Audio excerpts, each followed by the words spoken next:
자, 우리가 앞 시간에는 가족 체계를 중심으로 해서 가족이라는 것이 체계구나. 그래서 결국은 나의 바운더리를 지키고 부모라고 할지라도 나의 바운더리를 침해해서는 안 되고, 그리고 또 나도 어느 순간으로부터는 부모로부터 독립해야 되는 존재고, 이런 종류의 체계에 대해서 많이 살펴봤었는데, 자, 이번에는 이제 체계를 파악했으면 문제를 파악하고 관련한 정보를 수집하는 게 이제 사정이라고 말씀드렸었죠. 그래서 이번 시간에는 가족 문제를 사정하는 방법, 그리고 제가 누누이 말씀드렸지만 전문가가 된다는 거는 이렇게 정보를 얻을 때 뭐를 활용한다? 도구를 활용할 줄 알아야 돼. 도구.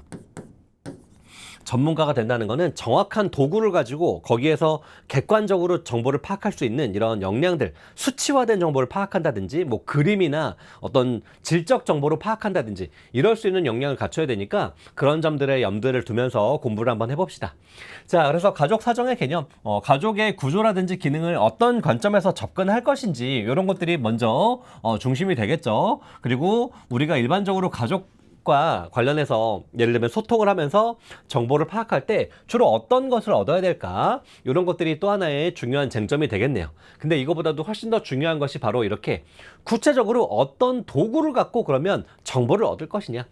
전문가가 된다는 거는 기록, 정확하게 객관적으로 남기면서 숫자로 얘기를 할 수 있어야 돼요. 그래서 우리가 매일 그 사람을 만나는 것이 아니고 일주일에 한 번, 뭐 2주일에 한 번 회기를 할 때마다 상담을 하는데, 그러려면 정확하게 이 사람에 대한 뭐 가계도, 생태도 이런 걸 가지고 정보를 파악할 수 있어야겠죠. 그래서 가계도는 무엇이고 생태도는 무엇이고 나머지는 차치하더라도 일단 이 두 가지를 구분할 수 있는 역량이 반드시 필요하다. 그 이외에도 뭐 가족 조각이라든지 최근에는 계속 출제가 되고 있지 않은데, 그래도 혹시나 또 언제 또 나올 수 있을지 모르기 때문에 잘 한번 준비를 해둡시다. 자, 그래서 가족 사정에 대한 이런 도구를 묻는 내용이 많이 출제된다. 그래서 가계도랑 생태도, 그래서 이 두 가지가 어떻게 다른지, 시험은 항상 4+1이죠. 4개의 잘못된 보기랑 1개의 정답 보기로 구분하는데, 다음 중 가계도에 대한 설명으로 잘못된 것은 해놓고 생태도에 관련된 거 하나 내놓는 식의 문제가 많이 나오겠죠. 그래서 실천론에서도 나오는 내용이니까 잘 준비를 해보자.